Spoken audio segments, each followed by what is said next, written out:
All right. Hey, everybody. What's up? How we all doing tonight? This is Laps Comic Fan here, and we have with us, as always, and will be forever on Mondays, Lunchbox Warren. Look at how fantastic they love us already, Warren. Yes, it's It awesome. already. Green fan. So one of the things that we wanted to do was start doing a comic book show. We felt that it was time that we start doing, something like this. And we were trying to figure out what to do, whether we do game streams or comics. So we figured let's start with comics. So we're gonna be reviewing comics. That's our main interest between us, and we felt like, you know, I think it's time. I think it's time we step back from some other endeavors and just go and start doing what we really want to do, which is doing comic books, man. 100%. So one of the big events that's happening right now is DC K.O. I think DC has done a pretty damn good job with the Absolute Universe. Maybe not so much with the regular universe, but the Absolute Universe I thought has been great. And there's some really good books in the regular universe, but not as many. I think Superman is getting good again. Yeah. I very much like Superman Unlimited. I don't know if you've been reading that at all. Superman Unlimited is fantastic. It's That's what I got to add to the pull list. I heard Green Lantern's doing really well too. Green Lantern is great. Yeah. Green Lantern's awesome, man. I like Aquaman. I know that there's rumblings that it might get canceled, but it's Jeremy Adams, the same guy that's doing Green Lantern, is doing Aquaman. And I love that dude's writing. I think it's fucking phenomenal. I think it's fantastic, and we should have more Jeremy Adams stuff. If Dan Mora can draw every other book, then Jeremy Adams should get more books. Yes, exactly. Because I was not happy whenever I had read that Matt Fraction was doing Batman. I was not happy with that, and Jorge Jimenez, whose art is unbelievably good. I love Jorge Jimenez's art. I don't really. Have you been following Matt Fraction's Batman? No, I think I have the first issue. I also have the one with the futuristic Batman. I forgot what it was called. I think Batman Immortal. Oh, Immortal Legend Batman. Yeah, I love that. Legend. I love Immortal Legend Batman. Yeah. Yeah, but I haven't been following. I think I forgot the first issue of Matt Fraction's run. I'm not 100% sure though. I mean, he ruined it right on the first issue. Like he this whole thing with like Croc and all this stuff, and then the doctor's talking to him about how Croc's been making advancements stuff, and he goes, "Nobody really changes ever," and I'm like, "That's literally your whole shtick. That's literally your whole shtick, dude. Is that people can change?" Yeah, he has an entire history of helping out Croc, Harvey Dent. I mean, everybody. Joker, everybody. That's the whole thing, is that they can rehabilitate him. And it's wild, man. It's a wild thing. So how's your overall feelings about like the Absolute books that you've read? Which books are you reading? And, what do you think? I've read the main three, and I've also got into Flash and Martian Manhunter, but I haven't finished those yet. Mm-hmm. And so far, it's like a breath of fresh air. I really like any like these alternate kind of like the Ultimates. I really like that back with the John Hickman original Ultimates run. And I really like this stuff too. Plus, Scott Snyder is just one of the best writers in comic books right now. And I absolutely love reading his stuff. And he has a great style about him that you could see in the book that we're reviewing today.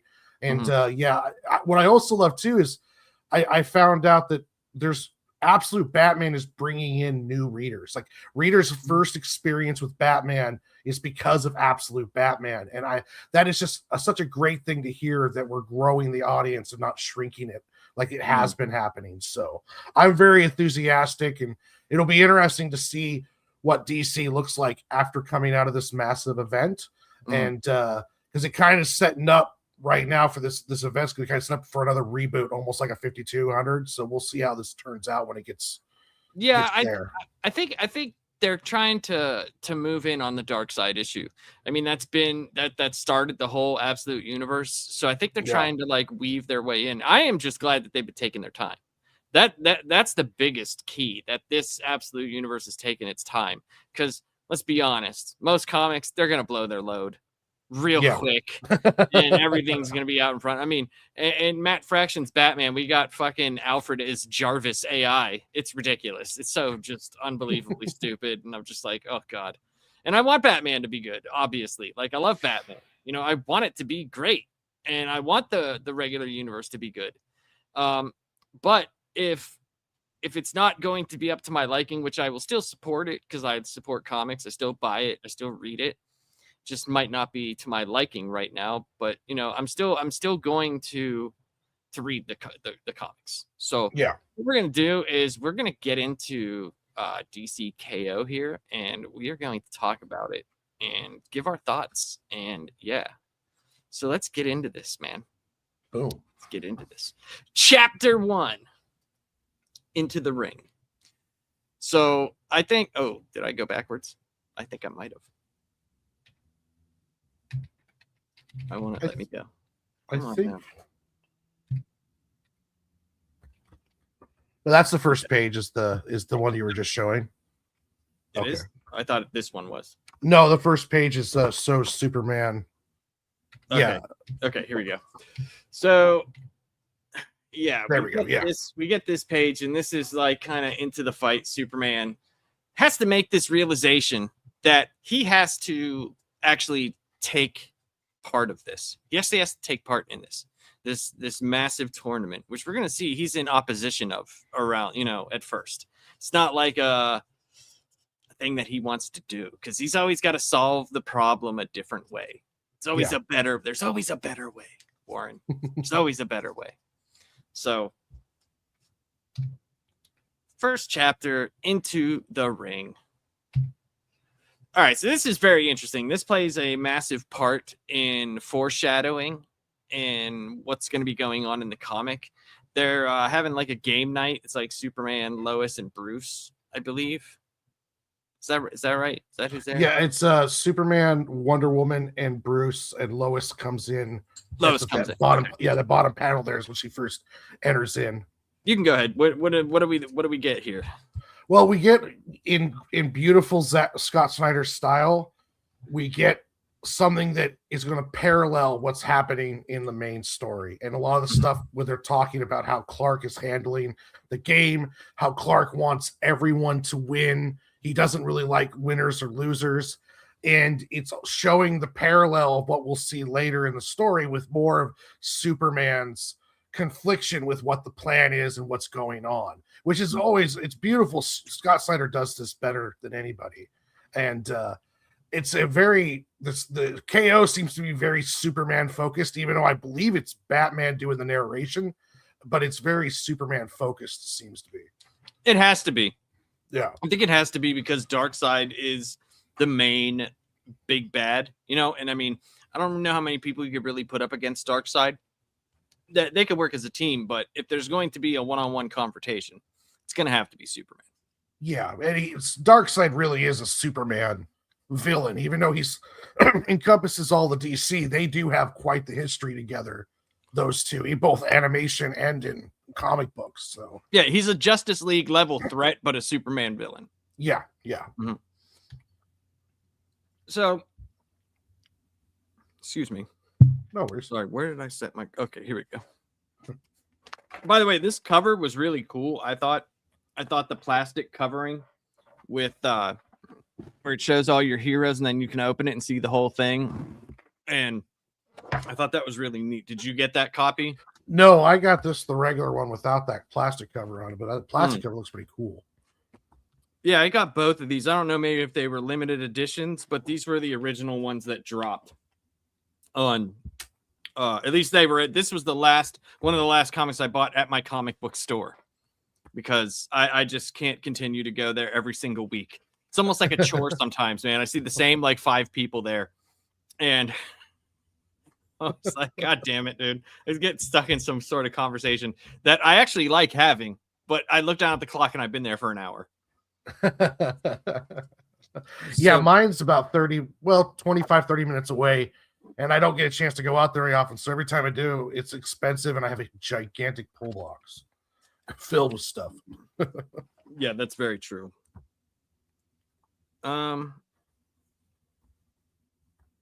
Yeah. So they have this conversation, and then you kind of see out there like Darkseid just wrecking havoc.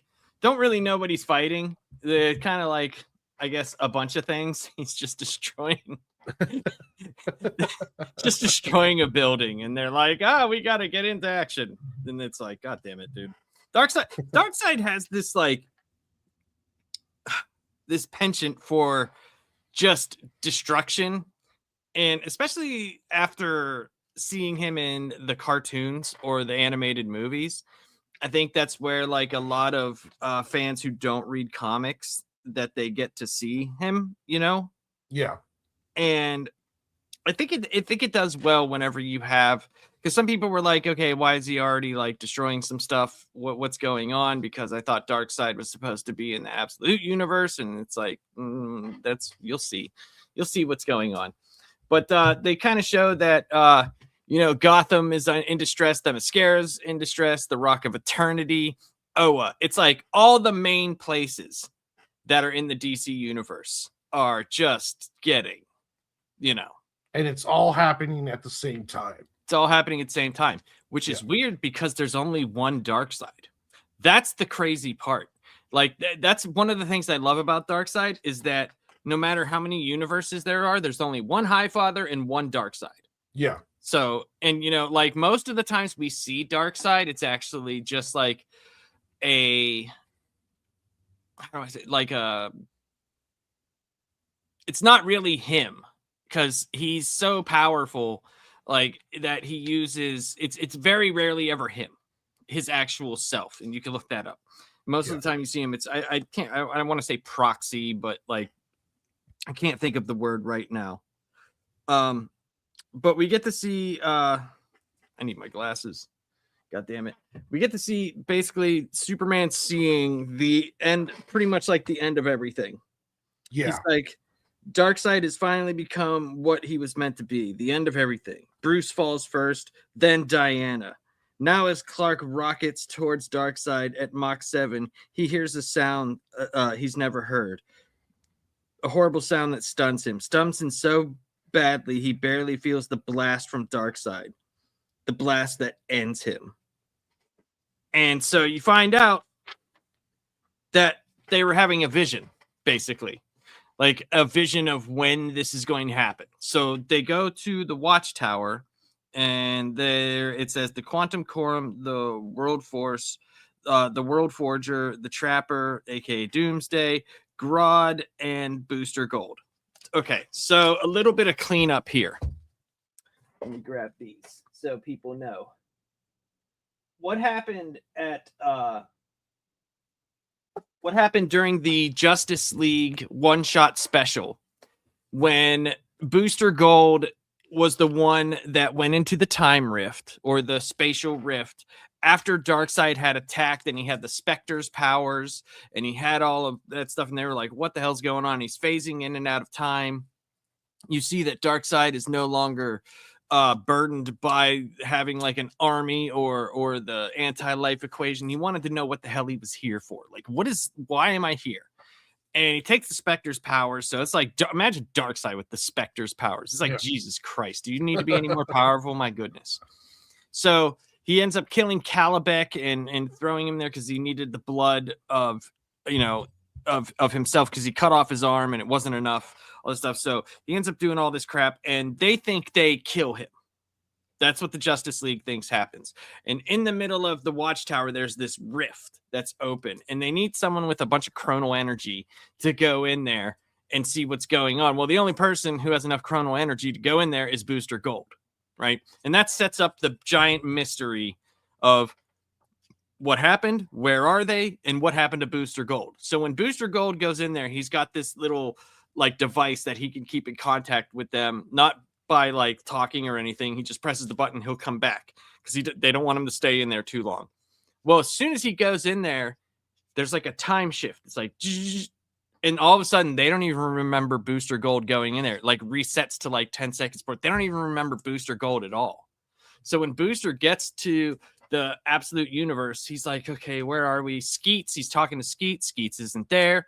He looks around, and I think it's Metropolis or somewhere, and there's just a bunch of Omega symbols.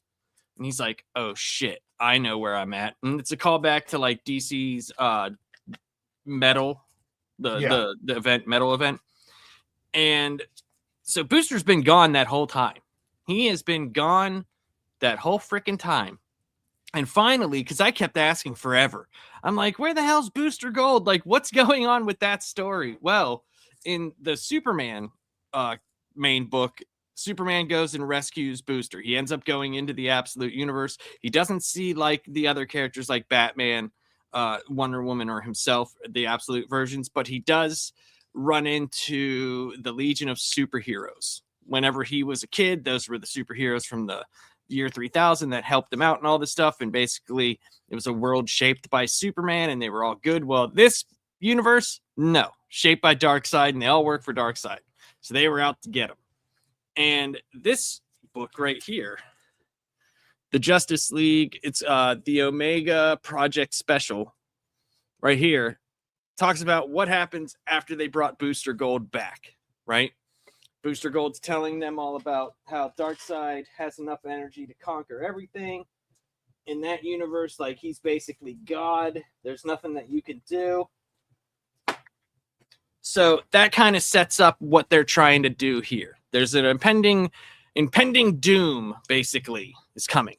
Yeah. So did you read all those books, or were you any confused about any of that stuff that was going on? I didn't read them, but I wasn't too confused on it.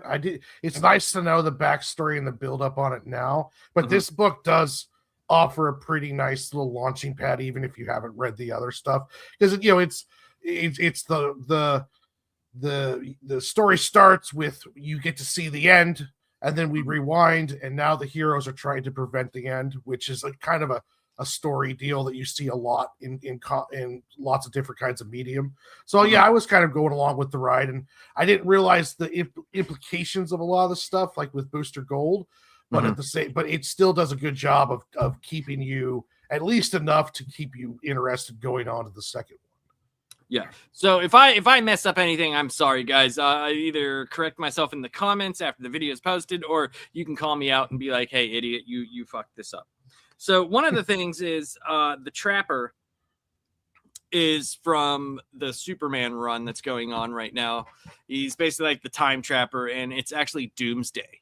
He's like a thin Doomsday, and he is trying to help, I think. But there's also some underlying tension there that's been going on. Yeah. So they're talking to like Grodd and all these people. So what's interesting about Grodd is after the Absolute Power, where Amanda Waller stole all the superheroes' powers, after that and all the powers started going back to superheroes, some of the powers went to the wrong people. So like Martian Manhunter's powers went to Gorilla Grodd. So I thought it was pretty crazy. Yeah. I didn't know about that part. That's interesting. It might look like that on screen. But in the book, it doesn't. You can totally tell that's an R. But it might look like that on the phone or a small screen. But if it was the cock if eternity, it does look like if. I could say that. It does, yeah. It does look like if, but I could see the R. That is a bad font. They use their DC K.O font, but that is kind of hilarious. It is where the Doomsday gets his power from. Is the cock of eternity. Yes, cock if eternity is where most people get their power from. So Gorilla Grodd ended up getting Martian Manhunter's superpowers, and he led this revolt, and it was done in the first big event during the All In. It was called We Are Yesterday. The Omega Dong, yes. Yes. He doesn't have the Omega sanction anymore. He uses Omega beams that come from the Omega Dong.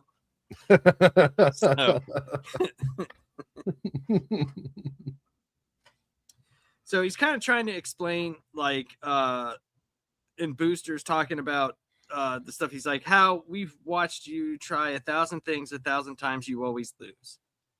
From what we've seen, there's only one thing you can do. And he's like, what's that? And he's like, give up and start over. They're kind of like talking about, well, what does it mean to give up and start over? And they kind of come up with this plan because Superman's not having it. He's not having, so they come up with this plan. And the plan basically is that they need to gather enough energy, which is like what the dark side energy. What did they call it? The was it Omega. the Omega energy or something along those Yeah, they lines? need enough like Omega energy to challenge Darkseid's hold on the universe or something. Yeah, because there's something in the middle of the Earth that Mhm. is like an Omega machine, and they need Booster, who's full of Omega energy, to let break them into it. And then they get explained. It's like, well, you're going to face these competition, and the winner of this conflict will Yeah. essentially hold that power and can reshape reality. So the one Doomsday's plan was just to create a whole new timeline using Yes. the temporal people's powers. And then Booster and Batman Batman's kind of like, well, wait a minute, how about we just take the Omega energy for ourselves and use it? So the whole thing about this is,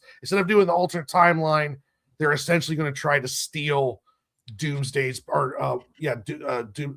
Darkseid's power outlet, Right. essentially. So Time Trapper says the World Forger will show you, to understand him, you must understand what he seeks. Our universe is full of mysterious energies, but since its inception, its two most primal are twin energies, Alpha and Omega. It's kind of basically like the same story of Highfather and Darkseid. It's almost like the same style of thing. Highfather's in the light, Darkseid's in the dark. So light energy, dark energy, kind of. That's the way that I took it. Even though it's not necessarily Omega energy is bad. It's just what Darkseid has, Yeah. Alpha is the energy of creation, wild and explosive. Nearly all planets with life are sources of alpha energy, but not Apocalypse. At Apocalypse core is an infernal machine, a heart that runs on Omega energy, the energy of conquest, absorption, control. And when Darkseid sought it eons ago, it chose him as its champion and transformed him into the enemy you have fought so many times. From that moment on, he has sought to turn Earth, reality's greatest source of alpha energy, into a new apocalypse. So Earth has the greatest source of the alpha energy. And if Darkseid can turn that energy into Omega energy and conquer it, he can conquer anything. Like, he'll be unstoppable, even more than nigh unstoppable. So, yeah, it says, and so when he formed his new universe, he placed the heart of Apocalypse at its primordial Earth center. All Omega energy in that realm flows to him, making him absolute. So there you go, the absolute universe. Yeah, he's become that universe's King Omega. Yes. And of course, Batman's all like, hold on, how about we just make one of us a King Omega? As if it's like going to the gas station to pick up candy or something. Yeah, dude. He's like, let's go to Baskin Robbins. There's 31 energies. So yeah. Orange asks a question. So are the different versions going to fight? I want to see regular Batman dumpster his beefcake counterpart. I don't know if they're going to fight, but there's definitely going to be a conflict at some point. I know that the end goal is for them to cross over.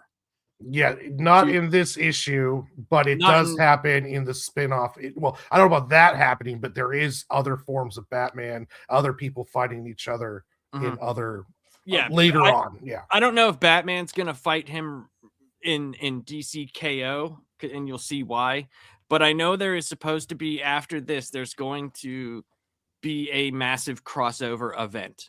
So I'm wondering, since this is so popular, if they're going to keep these characters.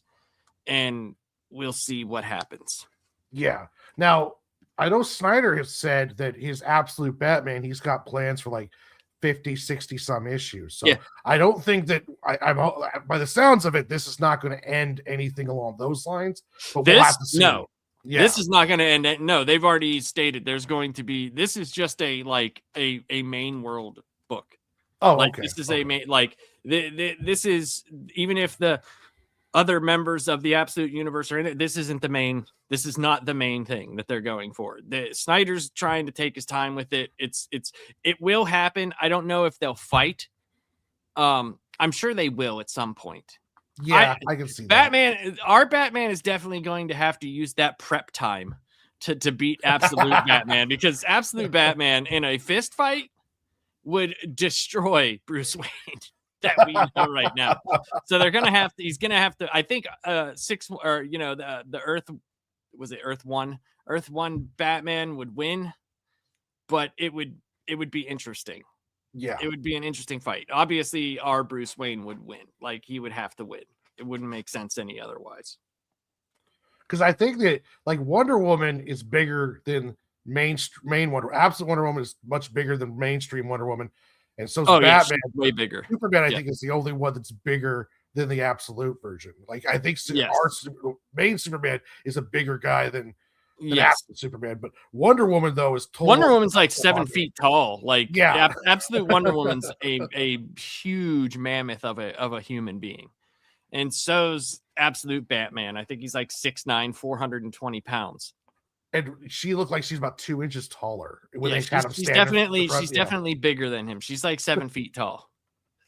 No, they're definitely not in the same power class. But here's the only thing about Absolute Superman: we don't know where his powers end, or we don't know how powerful he can be. But I would like to think that our Superman, Big Blue here, if he wanted to, would wipe the floor with all of them, to be honest.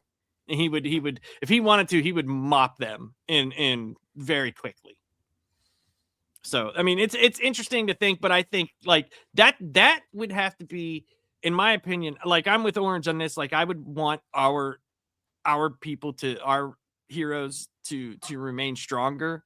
But if that happens, I want there to be better writers on the mainline books. Well, yeah. And there'd be some very interesting conversations, because like Absolute Wonder Woman going to mainline would see a Wonder Woman who grew up with other Amazons as an Amazon. And that would be really kind of touching.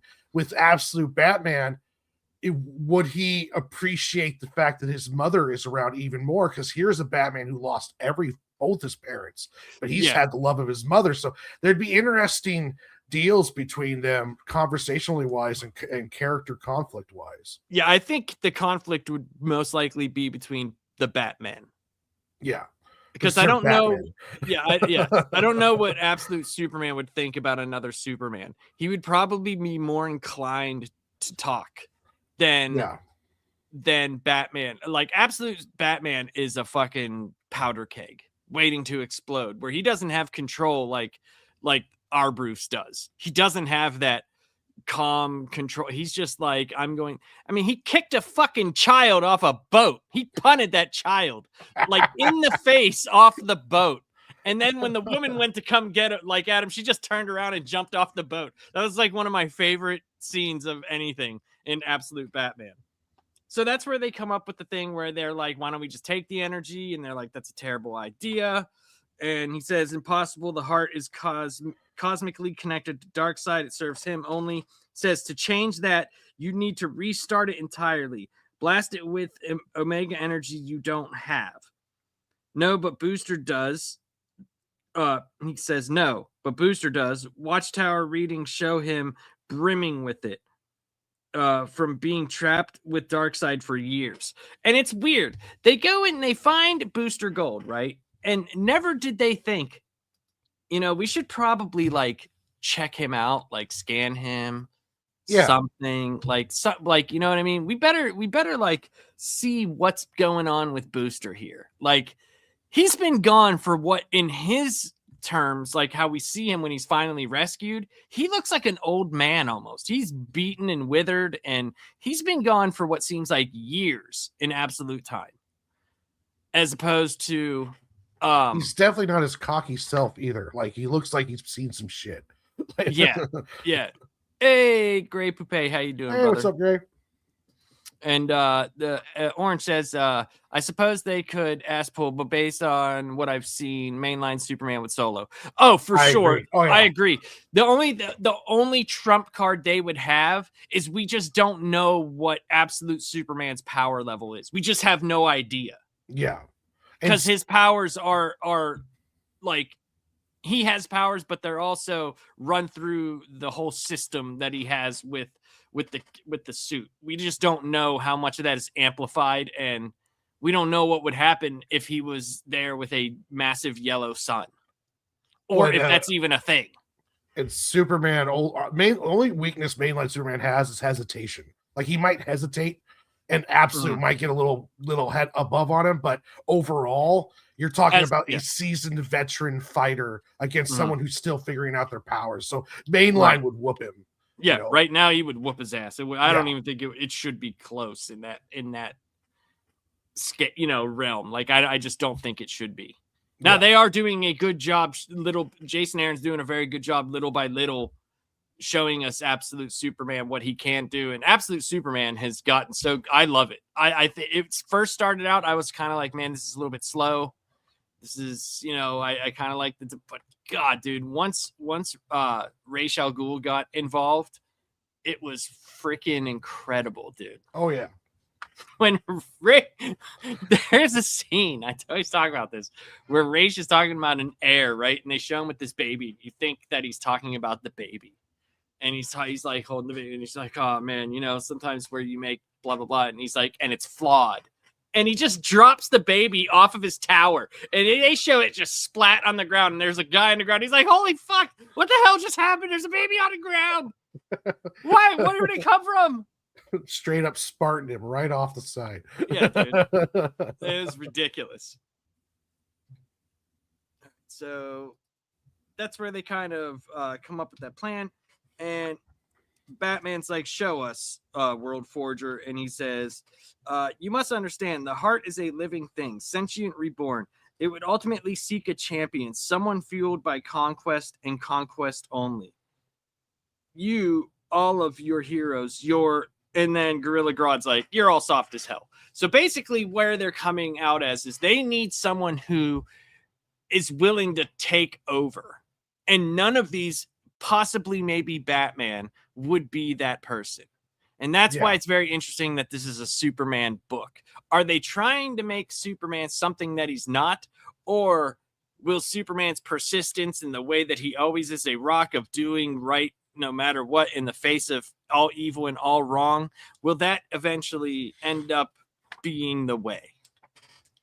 And that's where the parallels between the board game they're playing at the beginning and this stuff starts to take shape as the issue goes along, because you're like, they're showing you, it's like, Superman, there is winners and losers in this game, and you're going to have to do something that you're just not comfortable with if you want to win this game.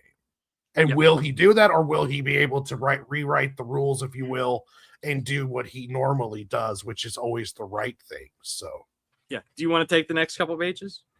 Sure. Here, okay. Yeah. So, on the so right here they got the World Bringer. This is where they find out here at the bottom. You can see where it's like flashes, like I could take some measly parademons. And it's Grog's telling him it's not parademons. You're going to be fighting against each other. This is going to be kind of like a Street Fighter, Mortal Kombat competition. And you have to be fighting for overall to become this leader of the power. And you're going to have to be willing to kill. Yeah, pretty much willing to kill. And you're going to have to be willing to do anything it takes to win. Mm-hmm.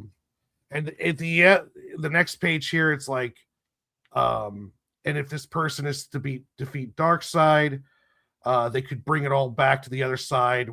Everything lost. And it's like, by theory, you should be able to reshape universe. So essentially, you win this, and you're given the power of a god, and you'll be able to reshape everything and put it back to normal. So that's essentially what they're doing here.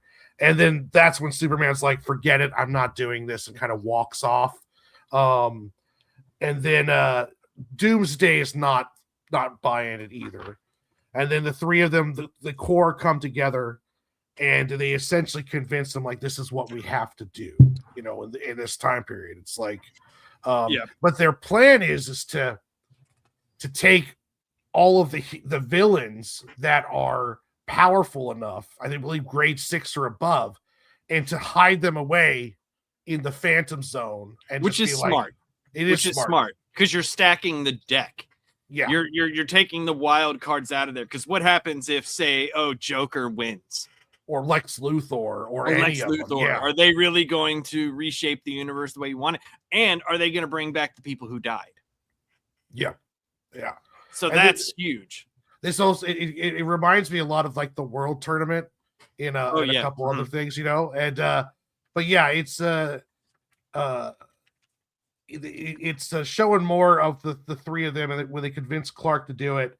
And what's even interesting though is like we're not even guaranteed that any of some of the heroes might do the right thing on this. I mean, Harley Quinn is involved in this. She's a wild card, even though she's kind of on the hero side, and it's interesting to see because really you only really trust these three to do the right thing. Well, maybe Flash along those lines, but it's Flash, the big three. Yeah, maybe Green Lantern, but we've seen Hal give in to weakness before. So you're right. There's a reason why the Trinity is in this conversation. There is a reason. I definitely agree that they would probably put like Flash and Green Lantern in that realm, but I don't think that they would be banking on that. Yeah. Yeah. And then so they set up and they pretty much have their plan. And then it goes to essentially day one of the plan, which is they use modified T-spheres from Mr. Terrific in order to go around and secure the villains with modified T-spheres to send a list of the world's most dangerous criminals. Terrific hates what he's about to do, but he also knows that this is about as fair as they can be right now with this whole situation because they have 7 days to prepare for this whole tournament thing kicking off. And the plan is that once they go into there, the time people are going to slow down time on the outside of the sphere to try to buy them more time to get through this tournament by slowing down all of else time. So outside of the sphere, which is at the center of the earth, time will be slowed down to try to impede or to slow down Doom's or Darkseid's coming out. And evacuate people and do whatever they can possibly do. But in that 7 days, they have to try to, visit with their families, all of that stuff. And it's interesting because they show like the spheres enter Arkham Tower. They go to Bel Rev. They go to Nanda Parbat. All the places that the villains would be. And the interesting one is the Nanda Parbat one because we were under the impression that when Lex Luthor escaped because he was good for a while, right? He didn't have his memory. And then whenever they showed him, it was like, oh shit, like he left. There was something that he did that I don't want to spoil. I'll talk about it at the next issue we do of DC K.O. because it'll tie in a little bit more. I don't want to say it here. Even though it's been out, it happened before this. I want to, there's a reason why I want to wait. So go ahead. And then after this, it shows essentially them collecting the villains that you see. Joker, and that was on the first day. Sorry. That was Mr. Freeze, Killer Croc, grabbing up King Shark, Black Manta, and Lex Luthor. Yes. And then on the second day, they meet with the world leaders, and they're essentially telling them the plan. Superman gives more of an inspiring speech. And then they also show them using all of the powerful companies of the world. They're trying to create mega arcs that are fitted and adapted with Brainiac tech to try to contain and preserve everyone during all of this going on. Right. And they get like Supercore, which was actually Lex Luthor's, that was like Lex Luthor's building for a while, and they turned it into Supercore for a while, and that's where the Superman story had been for a while. And there's a big thing with Mercy and what happened there and blah blah blah. And that's why he went to Mercy and said that they needed how many ever ships and blah blah blah and all that. But so go ahead. Sorry. Then so the building the arcs was on the third day. On the fourth day, they spend with their families, where we get to see a shot of Clark with Lois and with John and Kara walking through a city park. And then that's where we learn what paused Superman at the beginning of the book, what shook him to his core to where he even didn't practically feel the Omega beams. And it was the heartbeat of the planet sinking with Darkseid. And that's what shook him to his core, was essentially like the entire planet was in sync heartbeat wise with Darkseid's heartbeat. That's so cool. It is so cool. It's so crazy, man. That's so crazy.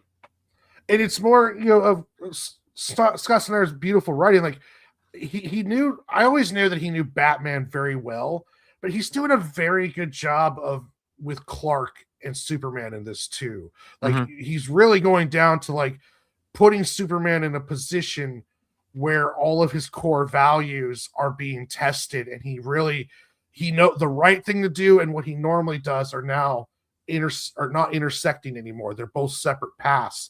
And it's one of the things with Superman, I always thought you don't have to come up with a stronger villain for him. You need to test him in other ways. And his morality, his rules, his core is a really good way to do that, putting him out of his element to where the only option is for him to do something that he would never do beforehand in order to do the right thing. And we're starting to see that build up more and more in this. Yeah, I couldn't have said that better, because it is. You're trying to get him out of his element. And that's why I was saying, would he kill? Are they trying to get Superman to do something different? Like, or is he going to try to do his Superman right in the face of evil no matter what? So yeah, it's very well done, and it's very well set up. Like you said, it's the setup for this was phenomenal, and especially with the syncing of Darkseid's heart with the Earth's heart, like with the Earth, was really cool way to say it too. As they're walking through the park, and it's like, oh shit, man, that's crazy. So on the fifth day, they prepare for the tournament. They go to war rooms and bunkers and sacred vaults to choose their gear, what to pick. Though there's no telling what challenges the tournament will bring. Some go on offense. He's like Justice Buster, power up. That's Bruce. Here, let me get to that page. Sorry. It's just beautiful artwork all the way through this, by the way. Oh, yes. Wonder Woman gets the God Killer armor. And this is the coolest one, in my opinion. Well, not the coolest, but it's really cool. Cyborg gets a father box, which is interesting. Very interesting. It's very, and then Clark chooses what feels right, and he says he puts on these knuckles, and he's like, "It's a game we can all win." And when you find out what those knuckles are, it's pretty badass. It is. It's pretty badass. We'll tell you whenever he tells us. So you can go up the sixth day. On the sixth day, it's pretty much time for them to launch their plan. They got the villains locked away, and they all set off to head to this core and have Booster allow them into it. We see they arrive. Booster uses his ability, and it looks like he's essentially strapped to the bottom of the Justice plane. And they're like, is it working? I can't tell. And then, boom, it's a black page with explaining with, I believe it's more of Bruce's dialogue or narration. It's just a blast enough to stop the heart for no more than a few hundred zeptoseconds. Whatever that is. Yeah. When the heart begins again, blank and new and terrible, the first thing it sees is them, the heroes rocking toward it. To welcome them, it gives them each a miraculous vision. Every hero suddenly sees themselves win. Blue Beetle, Detective Chimp, Aquaman, every single one of them feels what it would be like to become the Heart's champion, the soul god, to have the universe bend to them. Detective Chimp. Yeah, I didn't even know Detective Chimp was here. That's just so funny, though, that's like he had to throw in those characters because you haven't seen any of them. Like, Blue Beetle feels what it's like to win. Detective Chimp. They see the good they could do, so much good, but as quickly as it appears, the vision vanishes and gives way to darkness, and each look around to find themselves awaiting at the arena gates. Just like that, the tournament is upon them. So essentially, they stop the heart. The heart starts back up. It's kind of like renewed, shows them a vision, and now we go to present day, where we'd start off where Clark came out of the gate rushing, and they're all like, "Hey, wait a minute, get back! You need to wait for all the combatants." And then that's when we start seeing all of the Batman in his armor. We got the God Killer armor. We see Plastic Man. Swamp Thing, and Billy Bastion before he turns into Shazam, but he doesn't get to turn into Shazam, and because they pretty much take him out. And then Superman goes to attack one of the giants, and essentially it's like, Batman's like, you got to get your head in the damn game, Clark. Calm down. Essentially, we got to play this to win it, kind of deal. Yeah. Clark's still not wanting to play along with what they're supposed to be. No, he's holding back. He's like, he's trying to, where they gave the rules. They're like, those who cross the gates, you will move on. Those who don't, you're going to be eliminated. Yeah. So it's like a full sprint to where they need to go. And Clark is like, you fuckers, you killed Billy. Like, as they were like, drop this gauntlet. That's when it starts. And Billy's like, hey, Big Blue, I'm going to kick your ass. We're going to find out who will win, Superman or the Captain. And right here where it's like, choom, it's just Billy under there. He's just done. He's like, you son of a bitch. And then, okay, so Clark finally realized that, he has to see this as a game and what's going on. We see this guy right here. Who is that right there with is that the guy with the rocket pack just get annihilated? Hold on, where? Very bottom corner there where it's like beep, beep, beep, beep. Tell Alana, is that Mr. Is that, who is that? No, that's what's his name? That's the dude that got lost in space and uses the one. Oh, okay, yeah. I think I know what you're talking about. God damn it. Why can't I remember? Hold on. Go ahead. You can keep going. And then we get this beautiful 2-page spread where it emulates the board game that they were playing earlier with, like, showing the different squares and moving around as they tell the story as they're fighting these parademons. Well, actually Omega demons, which are parademons on steroids. And they're trying to get to this gate. And we get to see a really cool scene with like a Plastic Man essentially into a big spiked ball. And then we get to see Harley Quinn. Red Hood is there. And they're all trying to rush to get to the gate, which I really love the artwork on this 2-page spread. It's really well. Oh, we see Jay Garrett's there too. Yeah. Oh, it was Adam Strange. That's Adam Strange. Okay. I couldn't think of it because he kind of looks like, I knew it was him. I knew it was Adam Strange because of the Alana thing. But at first I was like, is that like the newer version of Starman? But it's Stargirl. There is no Starman right now. So yeah, that's Adam Strange. Yeah. And then you want to switch over and show this. Yeah, look at it's just like the board game, which is beautifully shot. Oh yeah, there. It's exactly like a board game. You even see like the spaces where the pan, like it's freaking incredibly done, dude. Yeah, incredibly well done. And this continues on to the next one where we get to see Lobo's there. And then it shows that let's see here, like Superman, he's still trying to save everyone. He's fighting in order to make sure as many people get through the gate as possible. And then at the end of this, we get to see why we're not sure if mainline Batman is going to be fighting anybody, because mainline Batman gets skewered before they he's telling Superman, he's like, dude, you got to focus. You got to keep your head in the game. And just a big giant skewer. So there's 2 reveals on this. Batman gets skewered and the villains have escaped and they're here. Yeah. And now, they brought back up. They got Starro. I wonder if they escaped or if it was just, it doesn't matter wherever they are. They're going to be part of this because of their strength. Oh no. You'll see.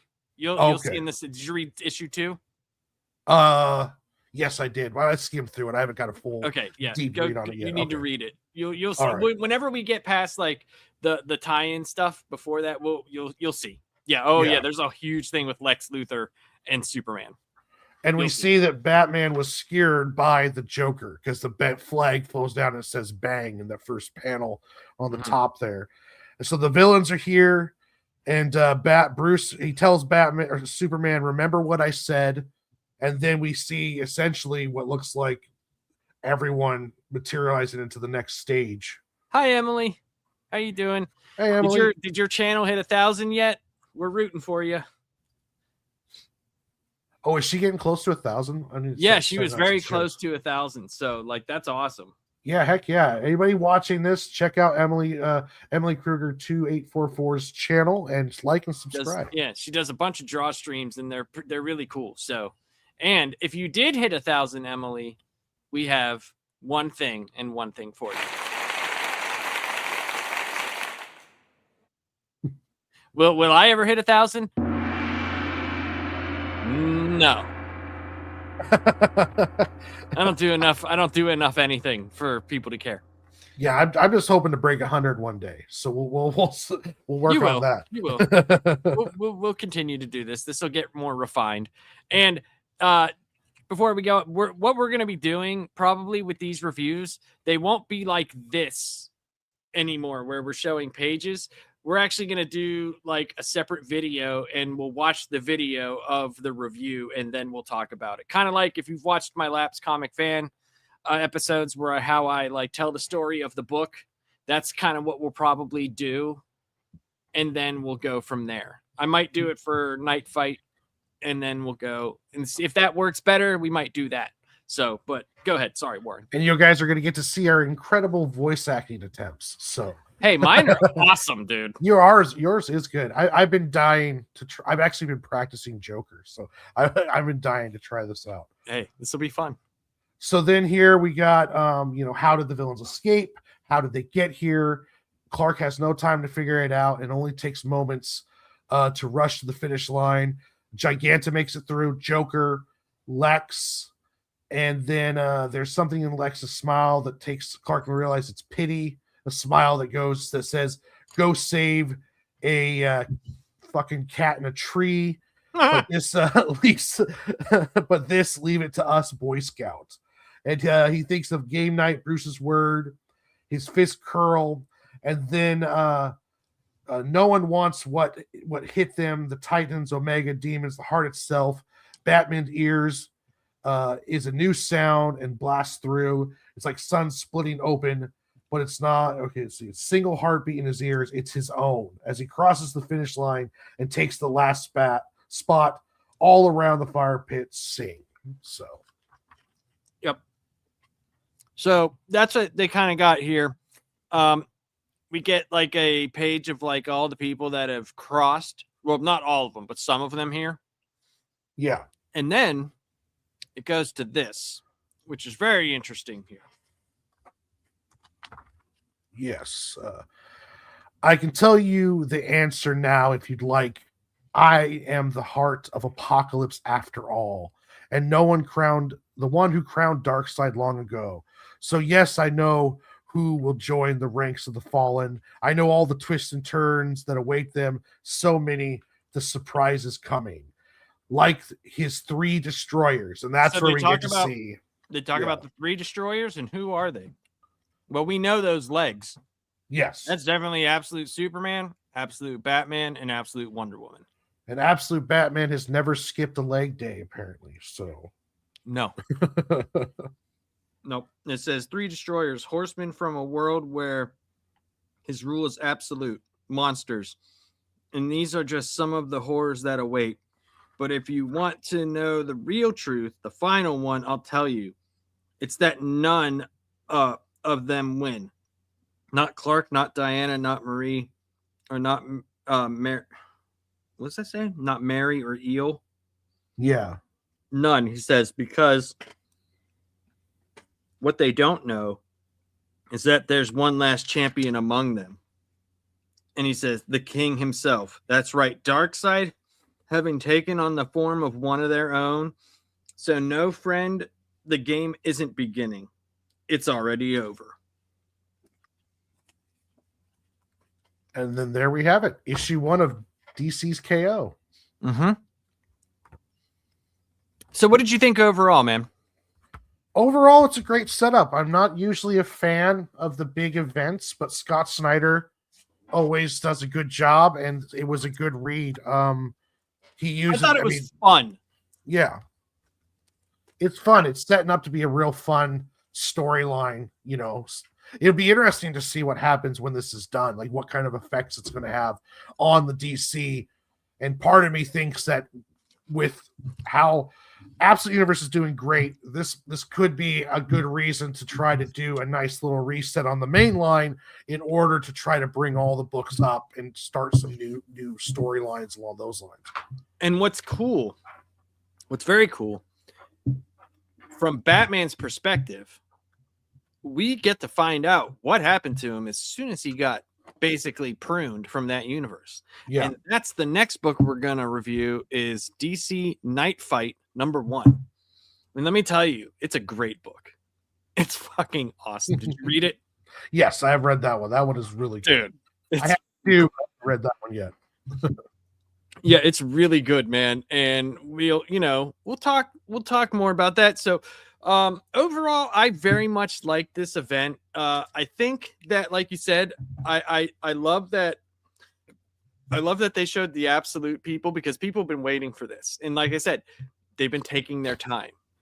Scott Snyder's been taking his time. I'm almost wondering if they even make it to DC K.O. or if it's at the last issue and that's how they meet. Yeah. That would be interesting, because it's how, like, where are they going to start? Because they haven't made an appearance yet, have they? I mean, in any of the future stuff. I mean, I've got some of the books, but I haven't got to read everything yet. I don't think they have made their appearance yet. So it'd be interesting if they're like the mini bosses before the end boss. Right. And we haven't seen in any of the mainline Absolute books that they are on Darkseid's side. Yeah. Unless he can control them. Maybe that's the thing. Maybe he can control them and they don't know, Yeah. Because right now, Bruce just beat down Bane and then he's going up against the Joker.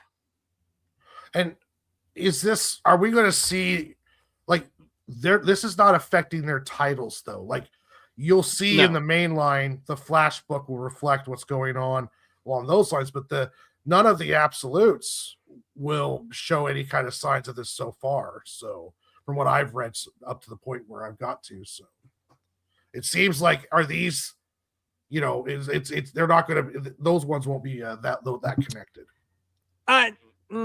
Yeah, we'll see. I mean,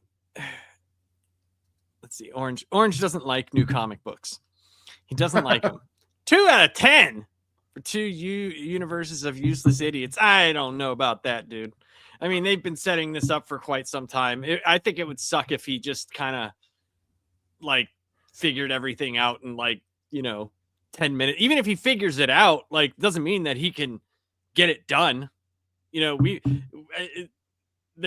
way that maybe old Batman from like 2000, but the way they've been writing Batman for how long now?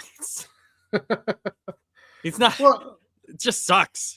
Yeah, he just sucks. But hey, at least you gave. For animated Batman, yeah. I mean, yeah, maybe. Well, it is. What? Night Fight you in the ass? Wow, that's MSK levels of haterade. I'm not. You're fine. You're fine. I just like to give you shit.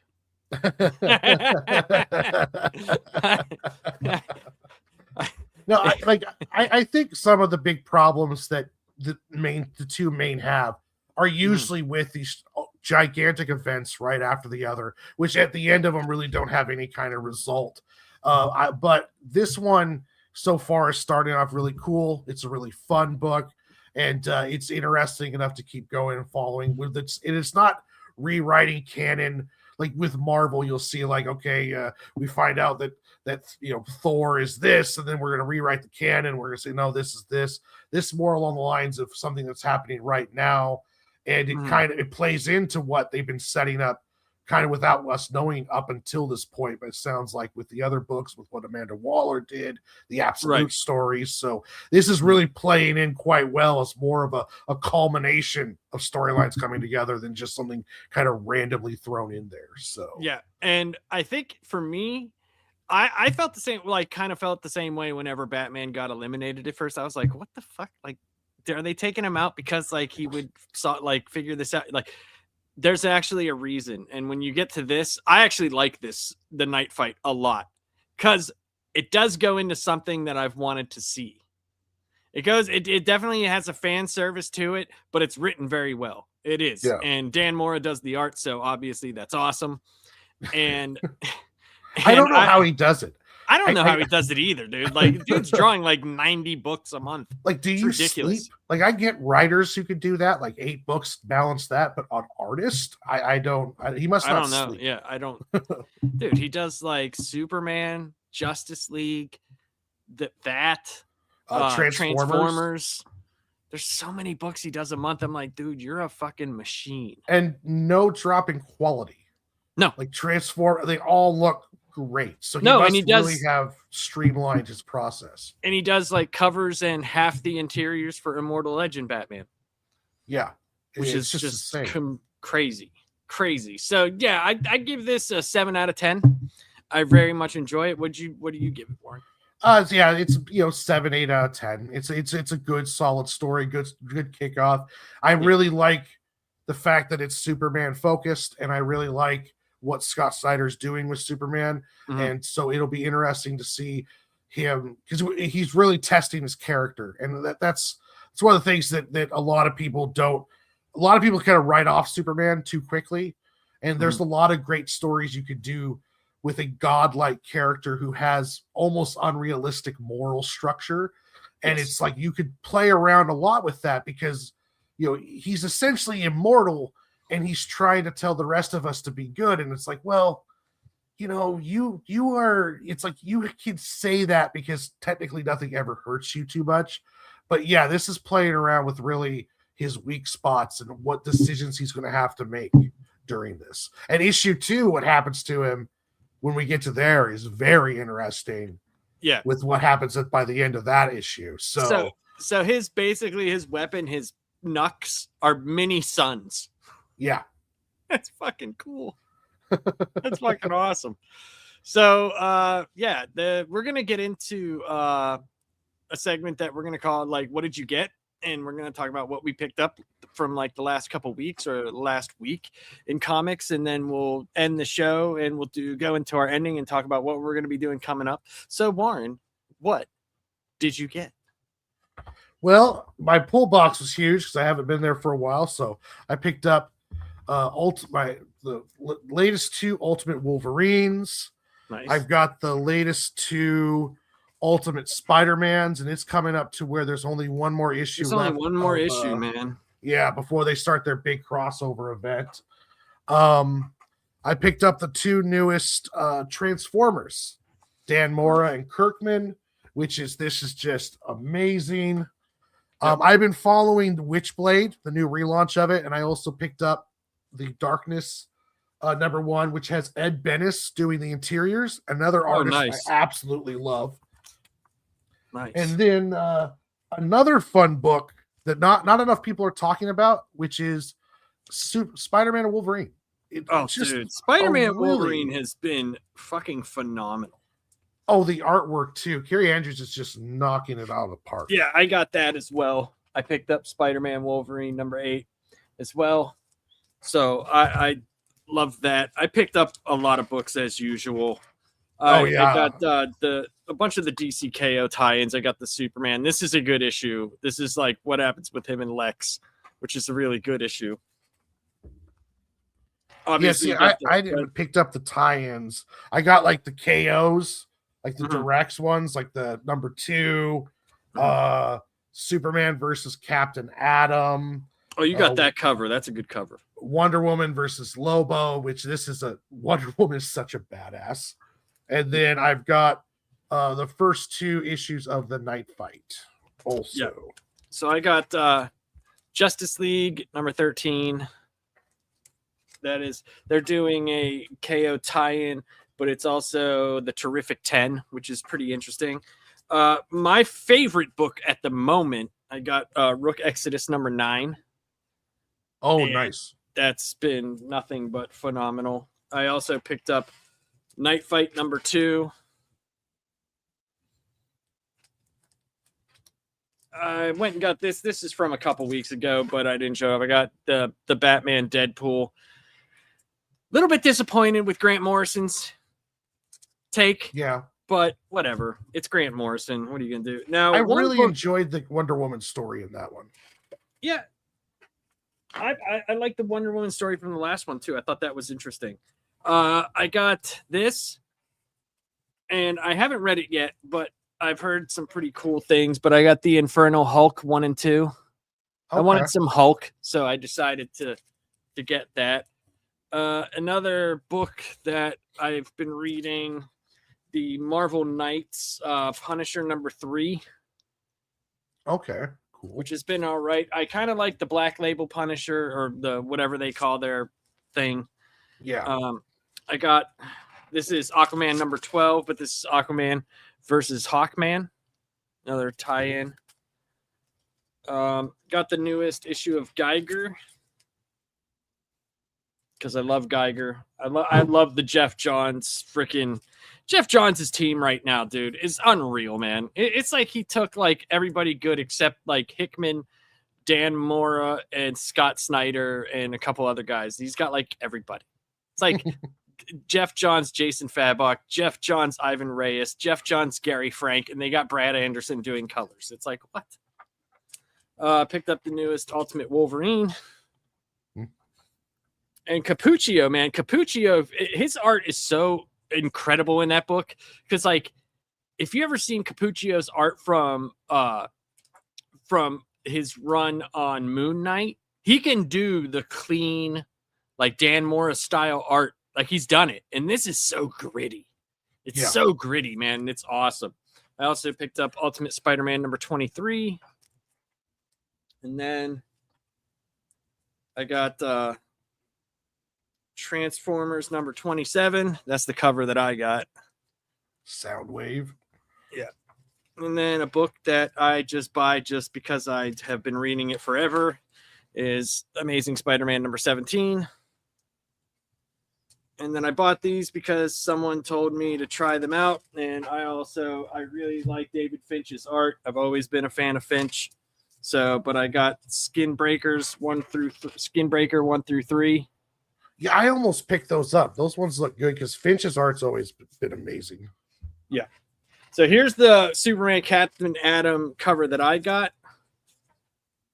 I got this one. Okay, nice. Yeah, it's okay. This one of Wonder Woman Lobo I got. The reason why I got it is it reminded me so much of Sam Keith's art. So I picked it up. I got that one. And then I got hold on a second.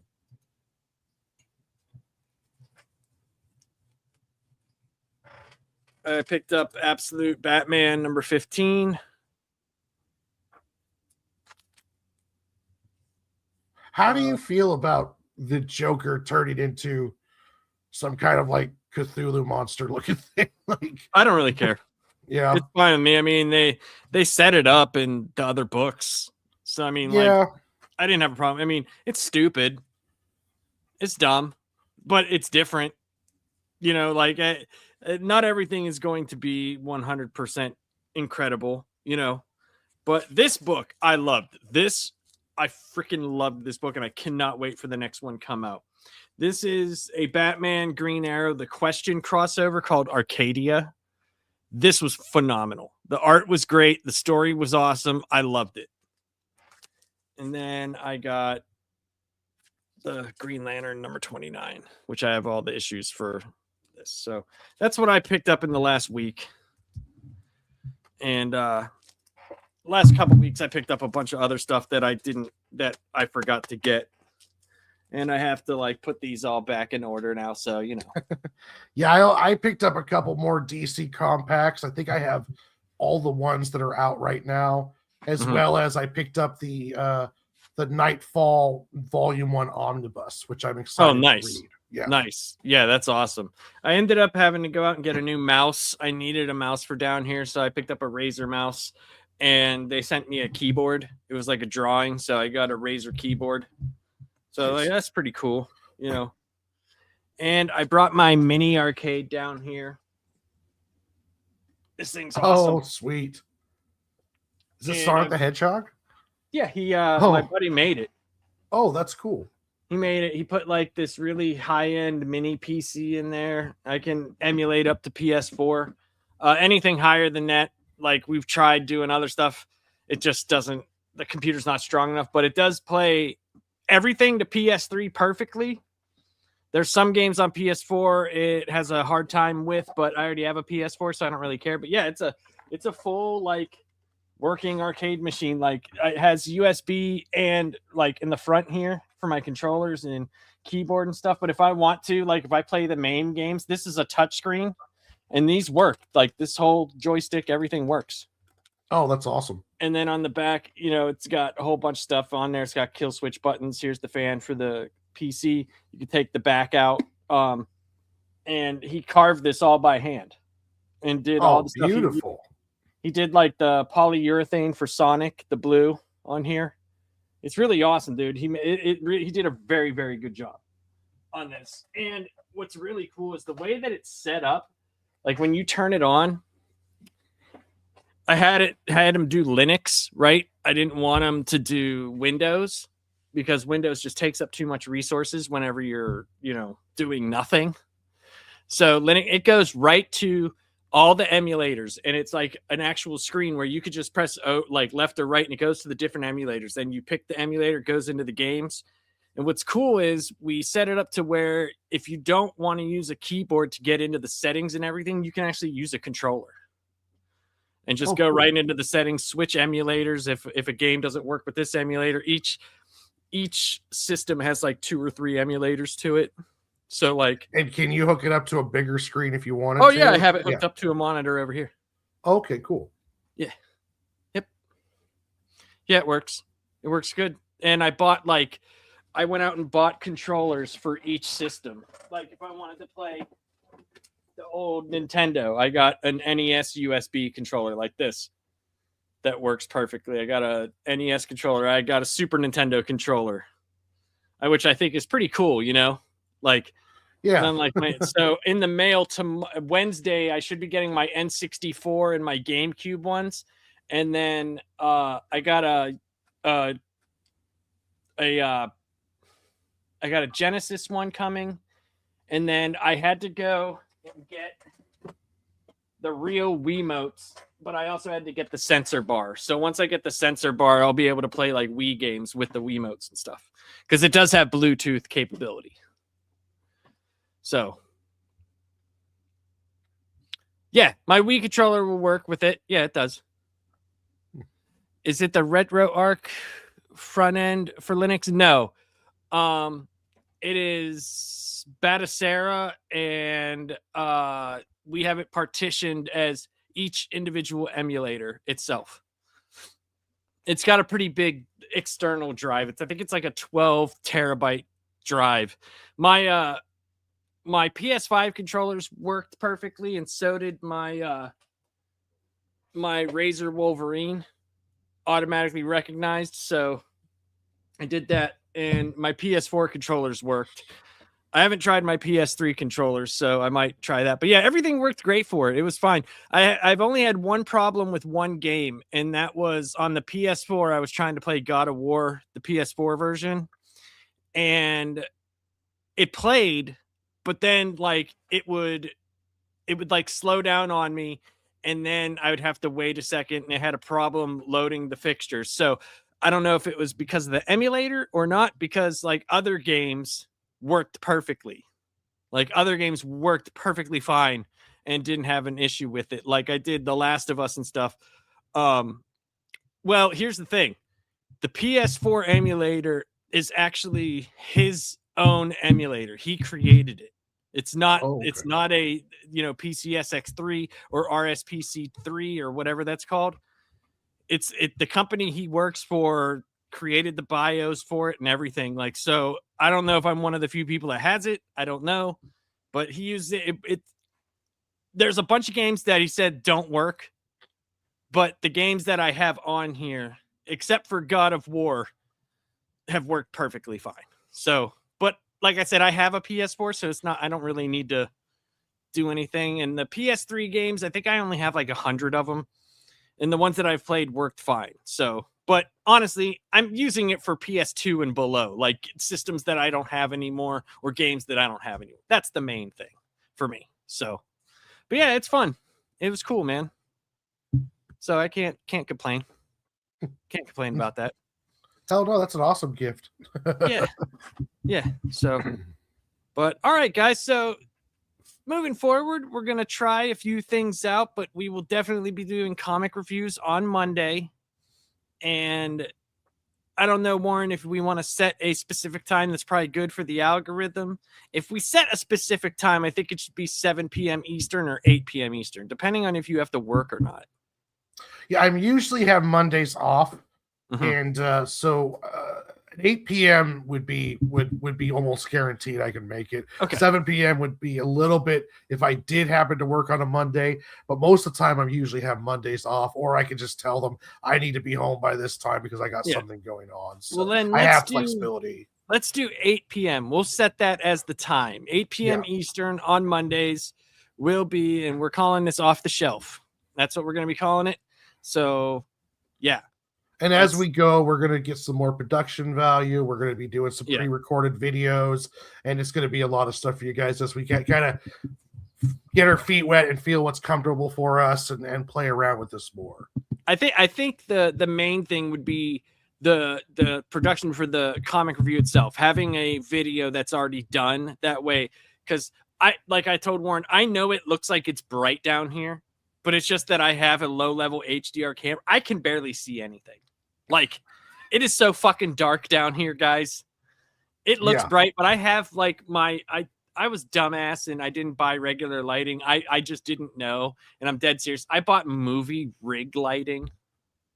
Like, it's actually like a rig light, and I had to put it goes like from 0 to 100, and then you can change the lumens and all that stuff. So I have to put it on 10 and 0. Yeah. Anything else, it's like a spotlight. So like it feels like it's light down here. It is not. It is not. I can barely see anything. That's why I had to put my glasses on just to see the freaking comic book. Like, to you, that looks like you can see it, but when it's down here, I can barely see it. So, yeah, mine's the same way. I have a light that I have to turn off, and I have a couple lamps around here, and even that lamp out there acts like it's a spotlight, but it's barely lighting the room. So yeah, I have the same problem with my camera too. It just everything gets like bright. Yeah, and I'm down in my basement, so that's where I put this little area. I'm hopefully going to be moving this once the construction is done, and I'll have that all set up so it'll look all cool and stuff, but that won't be for like another year or so. But, it is what it is, man. But yeah, we'll figure out how we're gonna do this. But we want people also, whenever we're done reviewing like where we want to go with certain comics, we would love to hear suggestions, or if there's anything old that you guys would like us to do, that'll be cool. And one of the segments we were gonna do after What Do You Got, I was thinking we should start watching the MCU in order. Like, because if we do that, right, and we watch all the movies, if we wait a few weeks and we did it once a week, we could watch all the movies by the time Doomsday comes. Yeah. So that would be kind of fun. Yeah, we'll get ourselves all set up for it. And some of the stuff after Endgame, we'll be kind of happy for Doomsday to come along, hopefully. Release order orange, not in a chronological. It would be release order. I mean, we could do chronological order, but we'll talk to you guys about it. That's what we'll do. We'll talk to you guys about it because we still have like 4 or 5 weeks until Because it would be 52 weeks, and so there's 35 films, so we still have plenty of time to figure out what we want to do. So we'll talk to you guys about it and see what you guys think. If you guys think it's better to walk chronologically, that would be fine. But we thought it would be fun to do something like that and lead up to Doomsday. Because I'm sure we're going to talk about movies whenever they drop. You know, we'll probably give our thoughts and stuff about it. I'm almost positive we will. Oh, yeah. I mean, very soon we're going to have some trailers to talk about, too, when it comes to Doomsday. And there's Spider-Man coming up, which is supposed to help set up Doomsday. And so there's a lot of stuff coming down the pipe. I just put a link to my Global Comics app. I just put a 30-page comic book that I did for a submission on there to read for free, as well as issue 4 of my series is going to be coming out on my birthday. So if anyone wants to check that out, hit the link. Everybody go check out Warren's Global Comics, Sig and Joe. We are going to review that. We are definitely going to review that, and it's going to be fun. Because I need to read some of the other issues. I wanted to wait for the whole graphic novel, but I do have notes on 2 of the issues that I read. Okay, cool. So whenever we do the full thing, I want Warren to be surprised, but I also want to read the whole thing. I'm very excited about reading it because it's one thing when your friend does something, but it's another thing when it's actually pretty cool. And I actually dug it. I was like, this is very different. And I got excited because it's someone that I knew, you know. And another person that we'll probably have on this show is my buddy Chris Stevens. After his production company launches, he's going to be launching a publishing company and a production company. So awesome. Yeah, he's worked with a lot of comic book people like Scott Collins. He's worked with a bunch of different artists. His let me see if I can find. He's done a bunch of different comic books.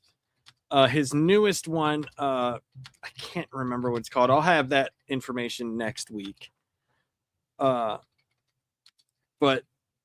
he does really cool stuff.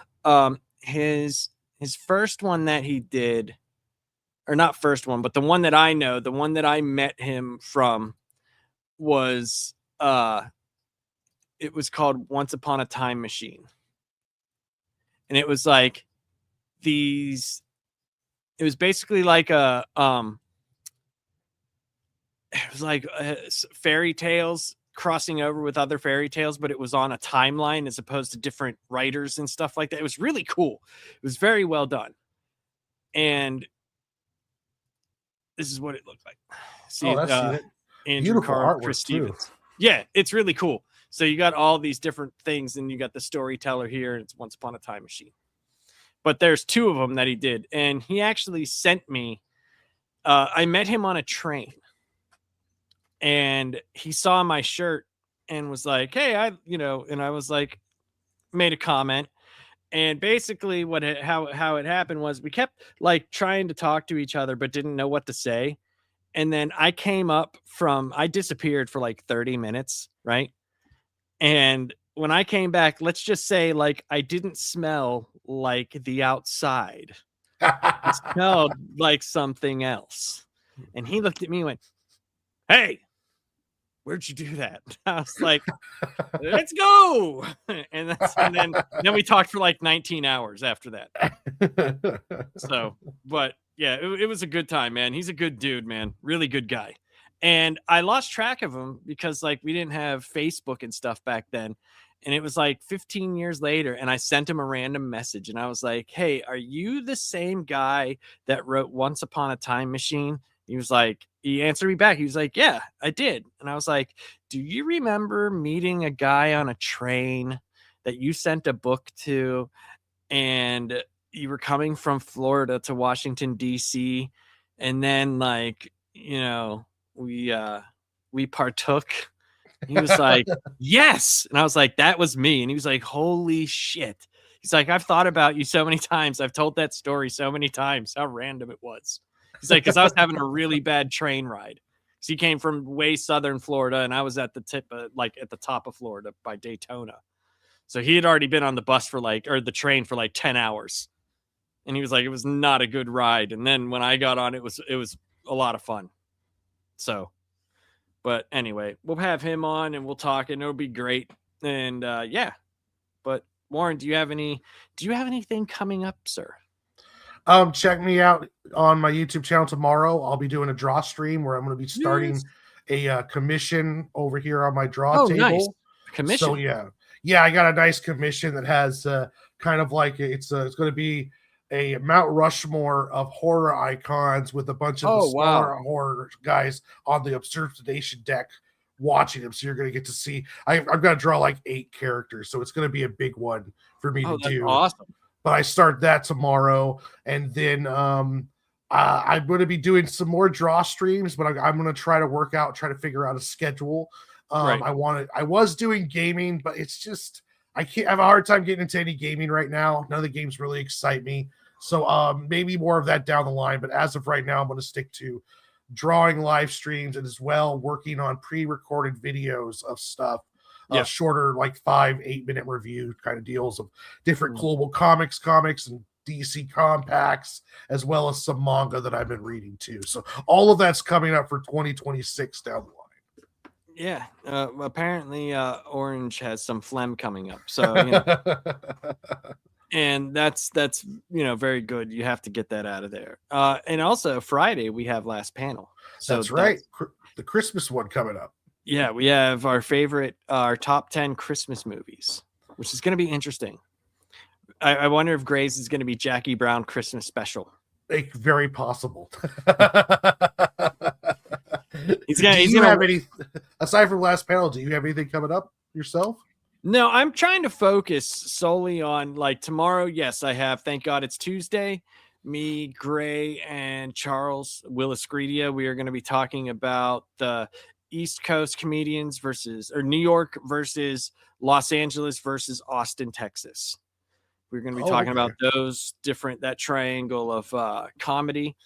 And then Friday we have last panel. So I'm trying to network like last panel and like get that out there. That along with Thank God It's Tuesday. I want those to succeed, and I want that to create, a little hub. Because I think what we have is with the panelists that we have, I think we got something going, and we're all like, pretty good friends, and we all don't agree on stuff. That's the best part. Yeah. You're not going to get like 14 people talking about misogyny and women bashing and stuff like that. I don't know if I'm doing MSK show. So I have no idea. It's what it is. I don't know. He could be going in a different direction, which is perfectly fine with me. I understand. I'm not the easiest person to, do shows with whenever I disagree with something. Yeah. Well, not an opinion when I disagree with the entire premise.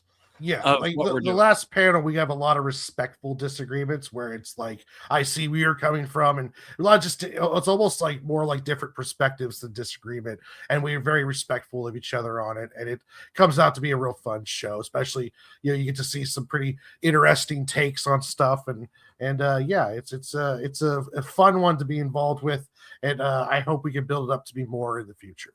Yeah, I think it will be. I think we'll get it going. But all right, everybody. I hope you have a great night. And yeah. Peace. Peace.